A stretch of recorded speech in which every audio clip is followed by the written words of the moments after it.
Nasasaad sa pelikulang ito ang mamahalagang mensaheng nais ipabatid ng Amang Katas-Taasang Panginoong Emmanuel sa kanyang mga mahal na anak na hinirang sa pananampalatayang Tagalog, Iglesia ng Diyos na Buhay at maging sa buong sangkatauhan. Naway limiin ng mabuti ang mga nakapaloob dito at harinaway makapukaw sa mga puso't isip ng kanyang mga mahal na anak sapagkat nalalapit na kanyang pagbabalik. Naway magbago at magsipagsisi ng tunay upang mapasama o makapasok sa kanyang kaharian.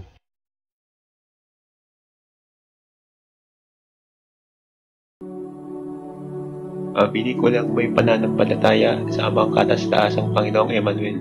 Mga hinirang tayong magsunuran, sana'y lagi tayong maging masaya at lahat magpaunlad ang espiritual. Pagbuwis ng buhay ng ating Panginoong M dito sa sanlibutan at pagmulat sa katotohanan, pagsamba sa Biblia ng Tagalog at huwag matakot kung kinakailangang panindigan ang katwiran. By the truth is His kingdom for heart, for peace of people, tears of joy. Peaceful life, the biblical light, is a welcome for your healing heart.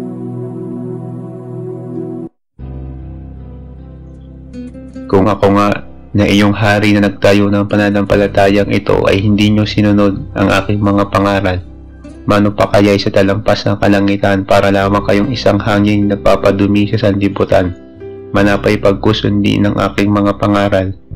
Magiin ako'y inyong pinagdurusa sa habang panahon, inyong ginawang pangkaraniwan lamang kung kausapin ninyo para lamang kayong kumakausap ng walang kagalang-galang o mga lapastangan. Iyan ang ganyan ng mga pag-ugali ay hindi kaya-aya sa banal kong pamilya.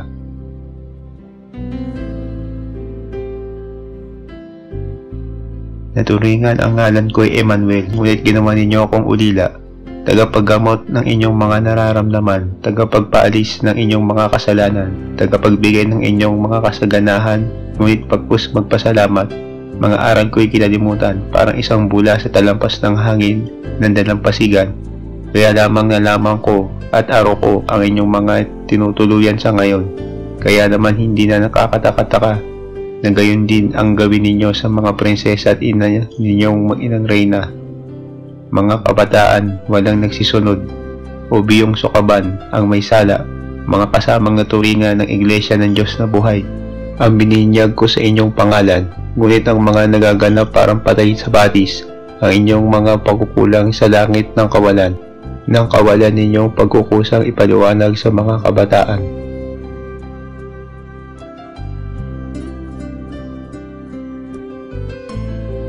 Di ba sinabi ko na ang ina ninyong inang reyna ang nararapat ninyong sundin simula sa aking kanan?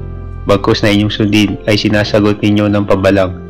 O mga lapastangan na mananampalataya, mga hindi karapat-dapat na magsuot ng luntiang puti. Hindi ganyan ang tinaguloy ang mga anak na nasunod sa kautusan.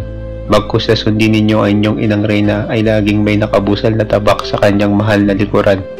O mga pagtitiis niyan dinanas, mga pasagot-sagot ninyong inam at mga hindi kaya ay ang pananalita ang kanyang tinatanggap sa oras-oras ng kanyang pamumuno. Iyan ay malaking kataksilan sa aking banal na harapan at banal na kautusan.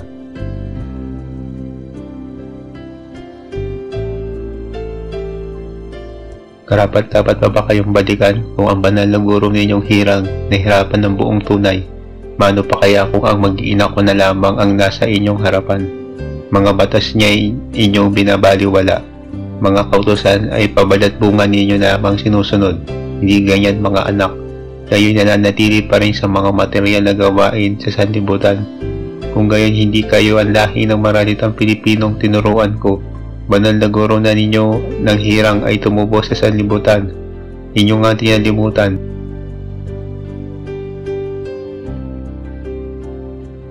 Ako pa kayang naghirap sa inyong mga buhay ng maraming taon? Ito ba ang kapalit ng aming pagsisikap at pagtubo sa sanlibutan?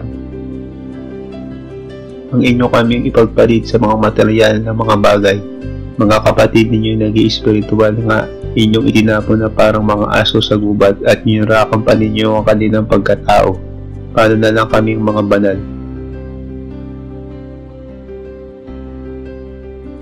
Mga minamahal, di ba pagkakaisa ang aking pinalathala, ngunit ang aking nasa kanan na inang reyna ninyo hindi nyo ginagalang, kanyang kautusan na pinabaon para inyong maunawaan. Magkusundin ninyo ang pagiging mayuming mananampalataya. Pinuno ninyo ng dumi at dungis ang aming mga pangalan. Kung ang inang reyna ninyo ngang sumusuko sa inyong mga pabalat kayong mga pag-uugali, o hindi ganyan sapagkat ang ikinalat ko'y kabanalan at kapayapaan na nagsisimula sa banal na misal.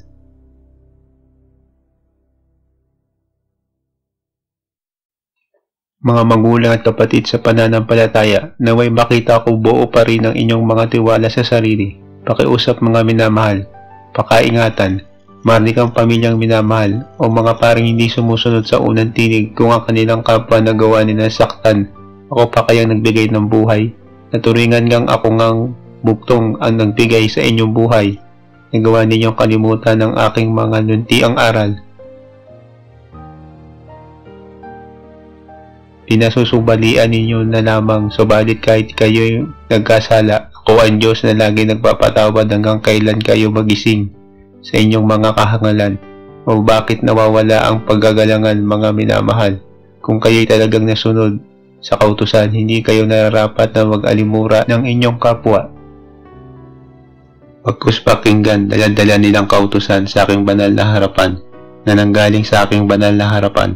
O bakit laganap ang kawalan ng hustisya? Kung sino ba ang nagpapahayag na buong katotohanan ng aking kautusan, ay agad ninyong hinahatulan, inakasahan na kung ano-anong paratang. Hindi ganyan ang pakikitungo sa inyong mga kapatid na may dala ng katotohanan.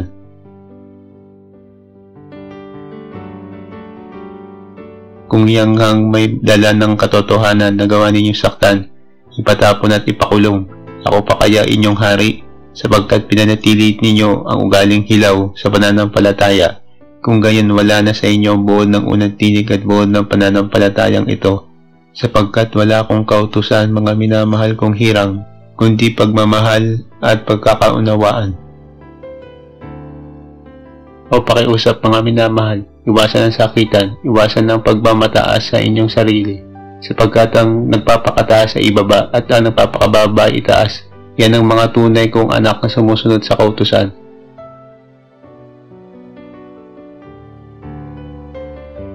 Yan mga minamahal, manatiling magpakumbaba.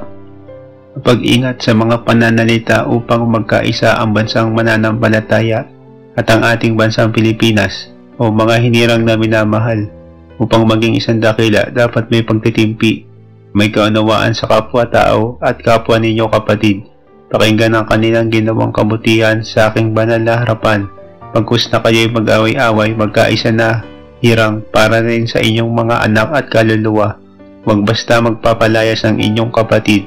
Maging tapat sa isa't isa, laging magdarasal sa banal na krus at hintayin na natin ang pagbabalik.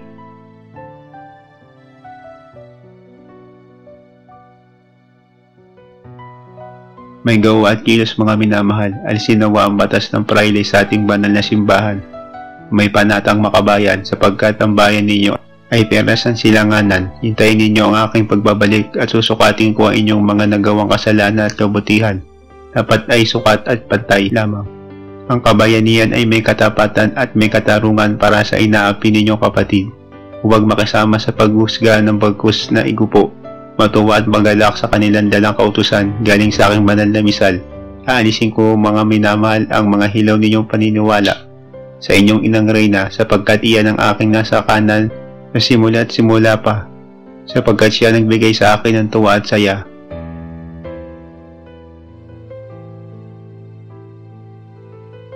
Kaya't nararapat lamang mga hirang na mananampalataya, humingi na kayo ng kapatawaran sa inyong pagbaliwala sa aking inang reyna, pinakamamahal. Hanggang dito na lamang, sumaating nawa ang pagkakaisa. Sinangga nawa tayo ng mga minamahal na kalapating may sinag. Muli tayong mag-aaral ng isa espiritual sa aking pagbabalik. Maganda na sa aking mga banal na pautusan. Ingatan ng aking maharlikang pamilyang minamahal. Mag-abang sa pagbabalik na kalapating may sinag, sapagkat ang mabuhay ninyo ay aking aayusing tunay upang makapasok sa lupang pangako. Mga taga-bagong Jerusalem, magbago ng kilos at gabi. Sumunod sa aking maharlikang mahal na pamilya, sapagkat sila ang aking buhay. Tuwa at galak, kaya nararapat lamang na kayo'y ganun din.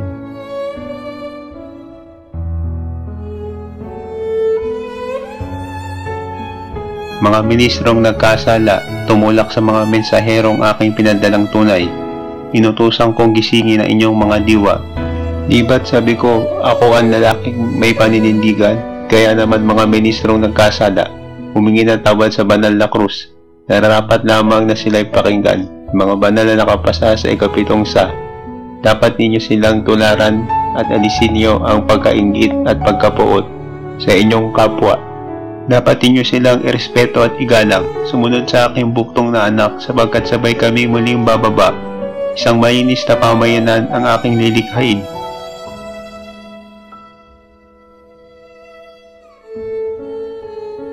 Isang mabuting puso, kaluluwa at luntiang mabuting kalooban. Banal na mundo muling papailan lang, kaya mga piling hirang, magbagong tunay. Humingi ng kapatawaran, magkaroon ng paggalang sa mga kapatid ninyong nasunod sa kautusan, sapagkat nasa kanila ang dimang banal, kaya nararapat kayong magalak. Mga mensahe nila'y tunay, huwag silang basta-bastahin. Sila'y pakinggan at tulungang ipahayag ang mabuting balita na nanggaling at nagbuhat sa akin. Nunti ang mga ministro, huwag basta makinig sa paringganid, sa kapangyarihan at kaban ng simbahan. Ganyan ang maging tapat sa inang bayan at pananampalatayang Tagalog.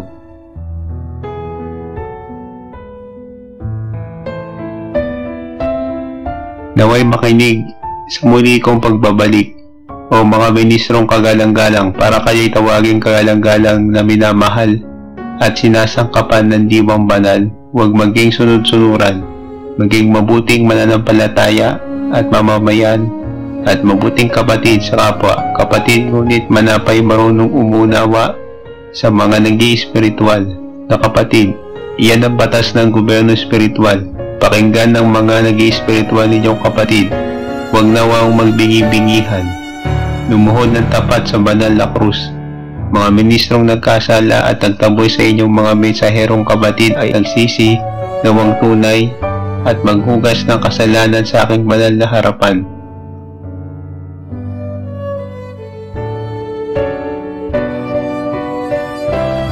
Napagtagpo ko, ngunit kulang pa ang inyong mga paniniwala na ako ay babalik, sapagkat sinasabi ninyo, nakakatawa ninyong mga pananalita at pangungusap na hindi na ako babalik sa inyong kanan. Iyan ang inyong inaakala, kaya mga paring nagkasala, hintayin ninyo ang hatol ng tabak, pagkat bubuka ang lupa sa mga makasalanang tulad ninyo na hindi nakinig at hindi nirip ang kanilang mga pagkukulang. Mga hindi marunong makinig at kulang ang pananampalataya at paniniwala at tiwala. Ngunit kayo'y pinatatawad ko. Pakinggan ang mga nag-i-espiritual ninyong mga kapatid, sapagkat sila ang mga mensaherong aking sinugot. Pinadala dito sa San Sinocob at sa sanlibutan. Nasa kanila ang banal na kalapating may sinag at banal kong kautusan na hawak-hawak nilang tunay.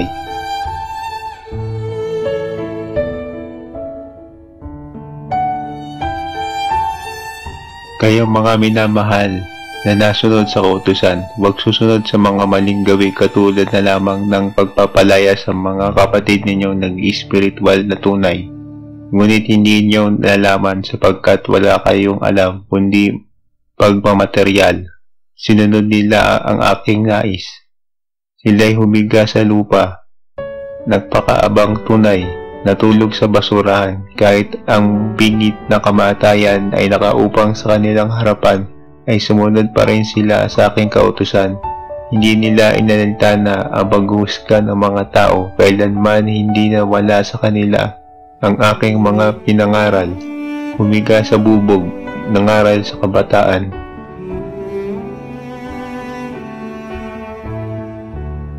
Ininday ang kabanalan, manapay, inisip nilang makasunod sa aking mahal na likuran, sapagkat iyan ang batas ko sa mundo ng espiritual. Kaya mga anak kong prinsesa, inyong pangalagaan. Inyong inang reyna ay igalang, sapagkat sila'y tunay na regalong ibinigay para sa inyong mga tapat sa kautusan. Mga minamahal, maharlik akong mag-anak, inyong alagaan. sapagkat nasa kanila ang batas ng maralitang naniniwala sa karapatang pantao, sapagkat iyan ang dapat ninyong tularan. Laging unawain ng inyong mahal na inang reyna. Ayusin ang pananalita at gawi, sapagkat siya ang nakaupo sa aking kanan, mga ministrong nagpalayas ng kanilang kapatid, mananagot sa aking mga batas na hindi na sinunod at hindi nalimi.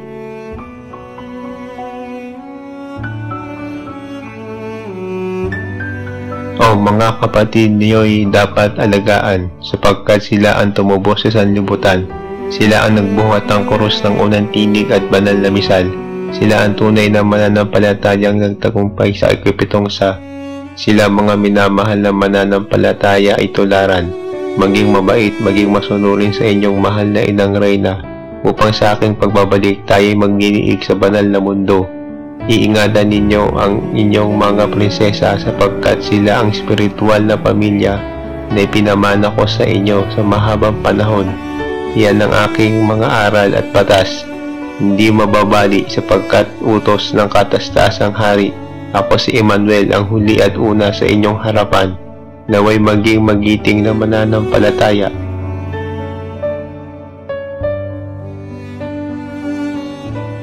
Kaya mga ministro, lumuhod sa banal na lupang pangako, humingi ng kapatawaran sa inyong mga kapatid na nag-i-spiritual, naway po mailan lang silang makasunod sa kautusan. Humiga sa pamilihan, naging maamos at naging putikan, upang matupad lamang ang pag-i-spiritual. Humiga sa pamilihan na hindi alintana ang sinasabi ng kapwa-tao, hindi inalintana ang paghuhusga ng kanilang mga kapatid. Nahiga sa bantayog upang matupad ang pag-i-spiritual na tunay. Naging katabi at naging kaulayo ng iba't ibang tao. Naging matapat sa kanilang kapwa. Sa luntiang kubong punit-punit, sila'y nagpalipas ng gabi. Mga asong nagtatahulan, hindi sila nagpatakot upang masunod lamang ang dakilang kautusan. Ganyan mga minamahal ang nasunod sa kautusan. Hindi alintana kamatayan, hindi alintana kagutuman at kagipitan, sapagkat alam nila na sa likod ko sila na agad ko silang pagpapalain.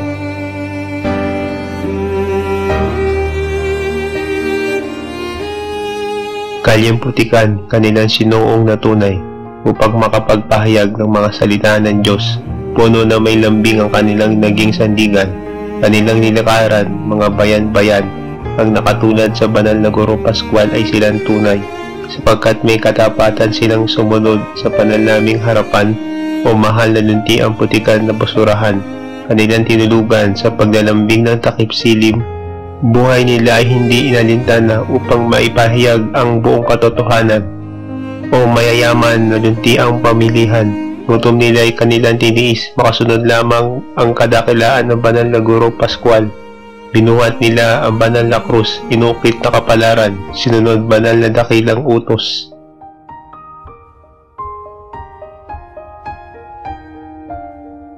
Kahit malamig ang dakip silim ng gabi, sila ay nagpahayag ng kanilang tapat na paninindigan para sa pananampalatayang Tagalog. Ganyan mga minamahal ang dapat inyong tularan, ang mga nag-i-spiritual na kapatid. Mga katawan nila ay masugatan sapagkat pinalayas ninyo silang tunay. Mga bilin, mga kautusan ninyong itinakwil, agad ninyo silang pinagdirihan. O ganyan na ba ang ugali ng Katagalugan? Hindi ganyan ang nasunod sa banal na kalapating may sinag, at triangulo na binababa ng banal na kalapating may sinag. Sila ang nakapuno ng inyong mga patunay na pag-uugaling praile at pag-uugaling mayaman ang inyong pinairal.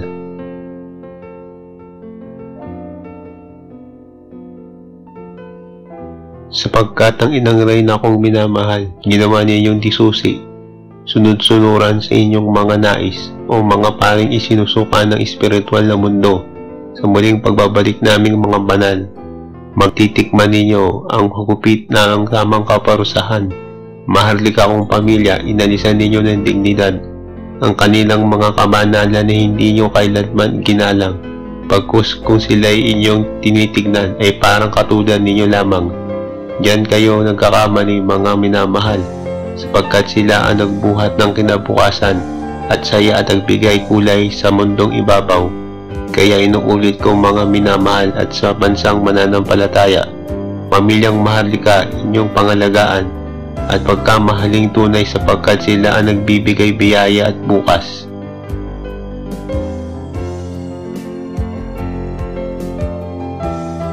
Sila ang nagbibigay ng kinabukasan at pag-asa.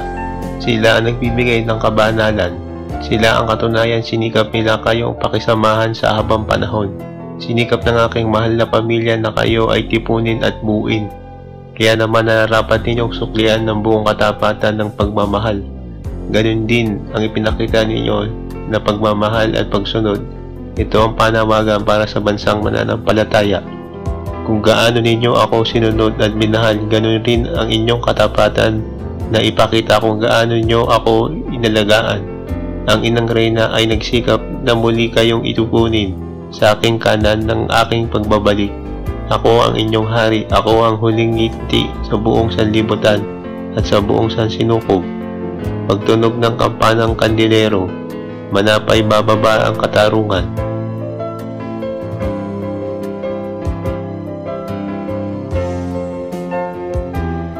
Mga kapatid at magulang, magdasal ng unang tinig. Limiin ang nakapahayag sa unang tinig. Nagpasuko na ako ngunit hindi kayo nakinig, kaya naman hindi ako nagkulang mga minamahal.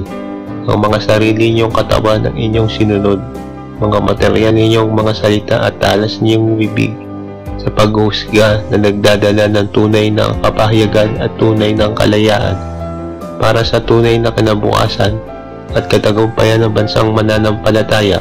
Bagkus na makinig ng makinang na mga aral, mga tunay na kapahayagan, tinaboy ninyo ang katotohanan, kaya kayo na ang may mga sala.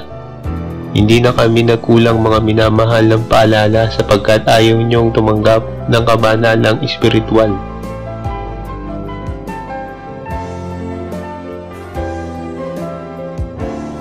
Mga minamahal, igalang ang bansang mananampalataya.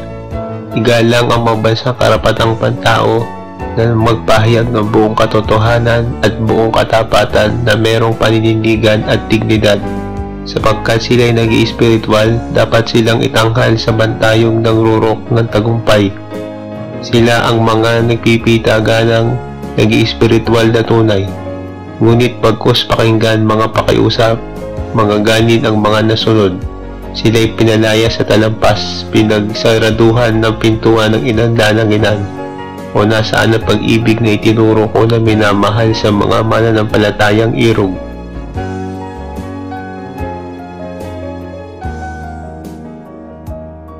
Pangalagaan ang katahimikan at kapayapaan. Nawa mga minamahal, sumaati ng katarungan at pagmamahal sa ating bahay dalanginan. Ngunit bakit mga minamahal ang aking mga anak ang inyong pag-asa at gabay sa inyong mga pamumuhay? Ganun man inyong mahal na Inang Reyna ay nagsikap na kayo'y pangalagaan. Magsipag at tumulong sa aking Inang Reyna. Ingatan mga minamahal at pangalagaan ang kaunlaran at katwiran sa paninindigan ng tama. Iyan ang palatandaan na sumasa inyo ang aking unang tinig at mahal na misal.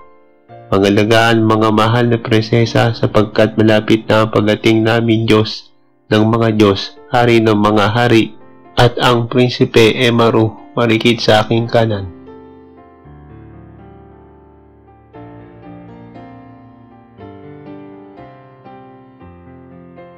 At mga landasin, mga susunod sa umuna ng kaliwanagan at katwiran. Kaya naman mga minamahal, umaasa ako na nasa akin kayong kanan, mga magulang at kapatid, sapagkat kami ay magtuturo ng espiritual at muli tayong mag-aaral ng mga batikang araling pang-espiritual.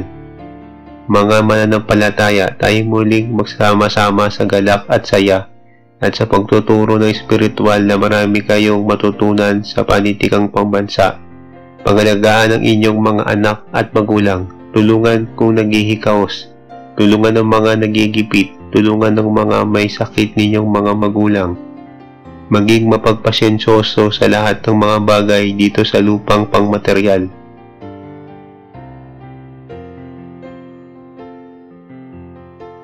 Huwag nang punahin ang kakulangan ng inyong kapatid, bagos siya ay turuan at tulungan sa pag-espiritual.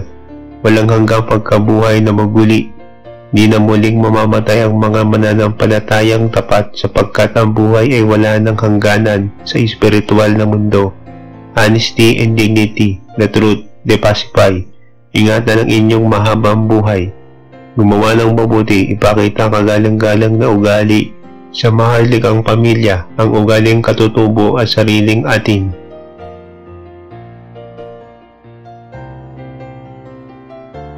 Loyalty and dignity. Ipakita ang paninindigan sa pangangalaga ng maharlikang pamilya, aking minamahal, sapagkat sila ang nagbibigay ng ningning sa aking mga mata at sigla upang mamuno pa ng 100 taon. Kaya ang muling pagsusulit ng espiritual at muling pag-aaral ng banal na unang tinig at banal na misal dito sa banal na altar ng espiritual. Ngunit naway mapatunayan ninyo ang inyong buong katapatan sa inyong mahal na inang Reyna kong minamahal, sapagkat kami ang magbibigay ng buhay at kasaganahan. Naway makatupad ang mga taong iba pa.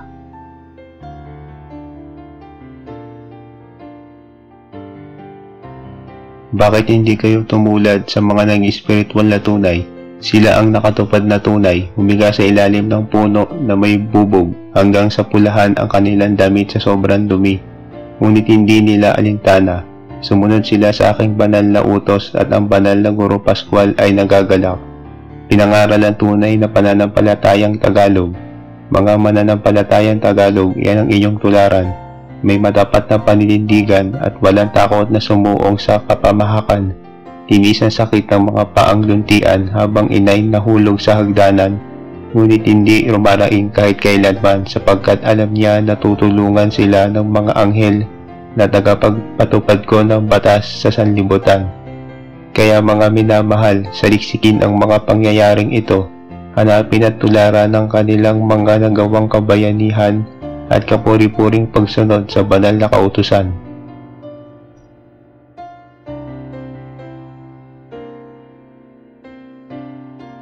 Hindi nila alintana ang kanilang amoy, sa lusak man ng lansangan sila ay nagpatuloy.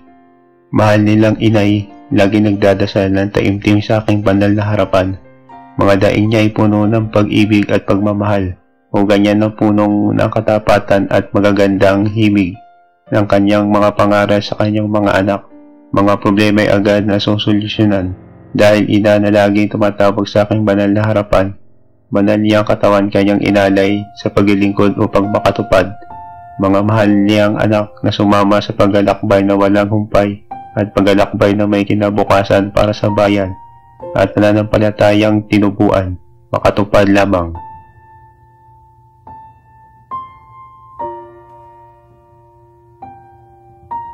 Mga tukso ng sanlibutan, mga minamahal, kinaya nilang buhati ng banal na krus. Kaya naman nakapasa sa aking banal na likuran at banal na kautusan. Ito ang mga banal na tumupad sa unang tinig, mga tunay na tao at tunay na bansang mananampalataya. Ang landas na kanilang kabayanihan ay hindi malilimutan. Karapat-dapat magsuot ng banal na putian. Hindi nila inalintana, hindi sila nagantay ng anumang kapalit o ng anumang kasaganaan sa kanilang buhay. Ganyan ang mga tunay na bansang mananampalatayang Tagalog. Kaya mga paring Tagalog, naway sila inyong tularan, sapagkat banal na Guro Pascual malanaw ay kanilang sinundan ang mga yapak at galaw upang mapatunayan lamang ang katapatan sa maharlikang pamilya at bahay dalanginan.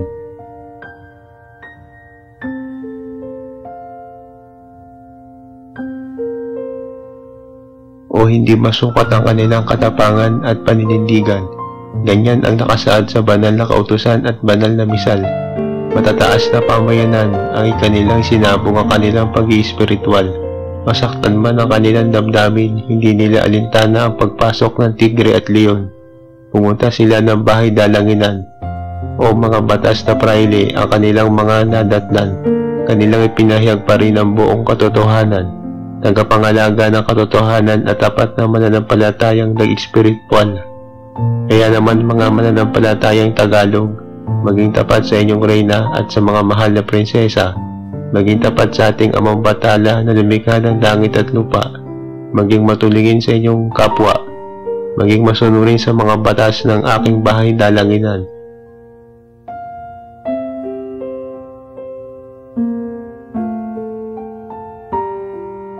Huwag sumunod sa mga batas ng tao lamang, kundi mga maharlikang minamahal ang sundin at balikatin. Mga praileng pari, huwag sundin ang kanilang liku-likong kautusan.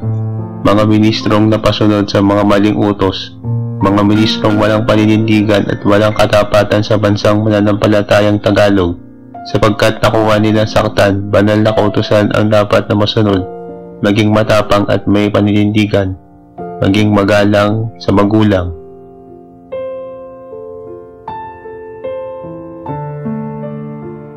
Ikalat ang banal na katarungan sa sanlibutan, naway pangaralan ang nasa likong landas, naway ipamalita ang kabutihan ng ating Amang Hari sapagkat bubuksan niya ang banal na mundo at muli siyang mangangaral ng banal na misal.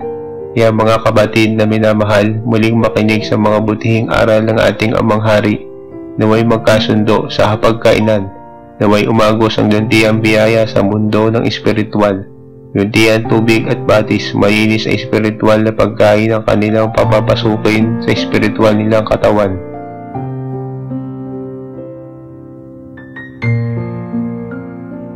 Muling magbubuhat sa langit ang katarungan ng walang humpay na kaligayahan, sapagkat ang ating Amang Hari ay naririto na sa espiritual na pagkabuhay. Magkaisa ang inyong mahal na pamilya sa pakikinig ng mga magagandang aral ng ating Amang nasa ating kanan. Banal na aming utos na nagbuhat sa langit, sa mundo ng espiritual ay ipapailang lang ang mga tapat na pag-uugali sa pagsunod sa kautusan. Muling papailang lang mayuming pagkilos at mayuming pag-agalangan sa isa't isa. Buong paninindigan ang mananaig sa buong sanlibutan na espiritual na mundo. Muling lalaganap ang luntiang kapayapaan at may katarungan sa mga naghihirap na mararantang Pilipino.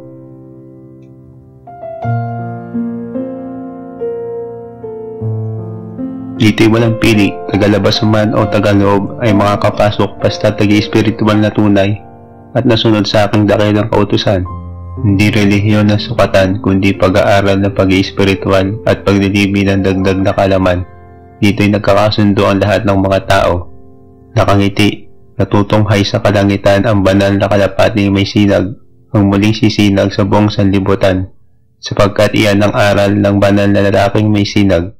Ako'y inyong Panginoon, nagagalak sa muling pagkaisang tunay at pagtupad sa gera espiritual. Nalulugod ako mga minamahal sa inyong pagtatagumpay. Naway kalat ninyo pa ang ninyong mga natutunan sa inyong paglalakbay na may dignidad. Naway kumalat sa buong sanlibutan ang mayuming pag-ugali at mayumi kong kautusan.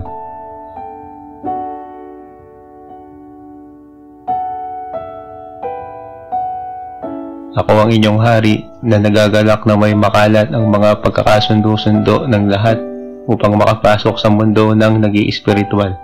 Kumalat nawa ang kababaang loob, naway magtika upang sa pag-aaral ng banal na kautusan. Kumalat nawa ang kahusayan sa petekang pag-aaral ng espiritual sa espiritual na mundo na puno ng pagmamahalan sa isa't isa. Ang luntian ng batis sa karimlan naway wala nang mapagmata, sapagkat hindi makakapasok ang mga ganyang mga pag-uugali. Naway matigil na ang pagmamataas sa pagmamalaki.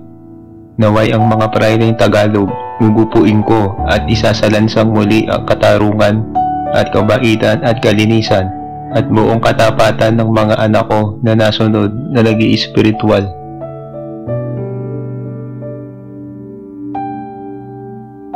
Doon ay wala nang malalansang pag-ugali kundi puro mga sumusunod sa magandang namumutawi sa ating Amang Hari, katulad na lamang ng mga bayaning nagbuhos ng dignidad at inalay ang kanilang mga buhay.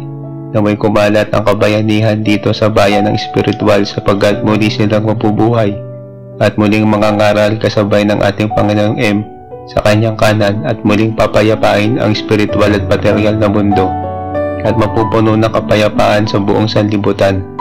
Naway ikalat ninyo mga mag-iespiritual ang mabuting balitang ito at may pagkukusa na ipaliwanag ang mga bagay-bagay. Sumunod nawa sa Panginoong M at punuin ng tuwa at saya ang inyong mga damdamin sa pagsunod sa banal na panitikan na pag-aaral.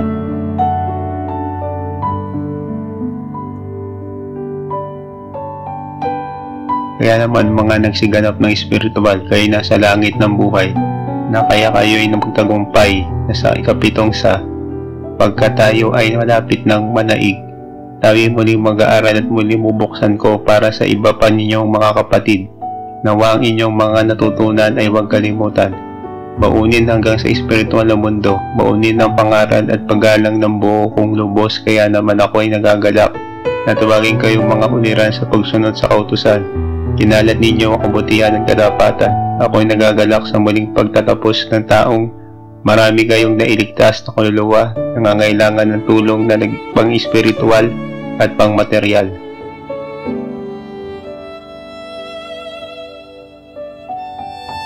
Bigyan ng bukasyon ng paglilimi ang lahat ng mga bagay-bagay. Kaya naman mga paring saserdoteng pangalagaan ng bahay-hari at bahay dalanginan at munting luklukan naway para sa ating bansang mananampalatayang Tagalog ang ating tagumpay. At ako'y nagagalak na muli tayong magkita-kita, mga tapat kong mga anak. Abangan ng muling pagsusulit, tandaan, katapatan, pagsunod ang susi sa tagumpay ng bansang mananampalataya, pagsunod ang katagumpayan sa inyong kasaganahan. Pangaral sa inyo, pang mga ibang mga kapatid, ang batas na ito.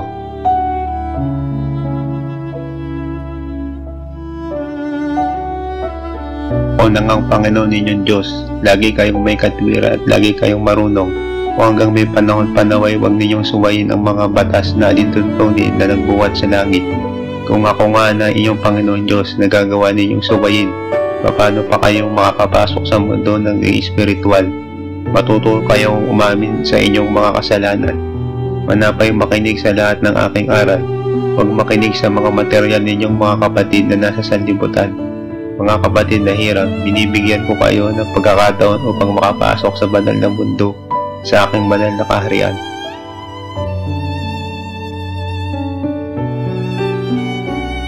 Upang makasunod sa banal na kaharian, alisin ang material na bagay. Pamigay ang mga kayamanan sa mga kapatid na naghihirap at sumunod tanggalin ang palamuti sa inyong mga pangangatawan. Tanggalin ang mga ginto sa inyong mga pangangatawan. Lahat sa ginto ay hindi kailangan sa espiritual na mundo. Pamigay ang lahat na kayang ibigay na kayamanan. Tumulong sa kautusan sa katastasang batalang buhay. Alisin ang pagiging mahilig sa kalayawan. Sa walang tapos na mga pagsasaya at huwag sayangin ang inyong mga buhay at bigyan ng importansya ang buo ninyong pamilya sapagkat iyan na sukatan na nakasunod sa banal na kautusan.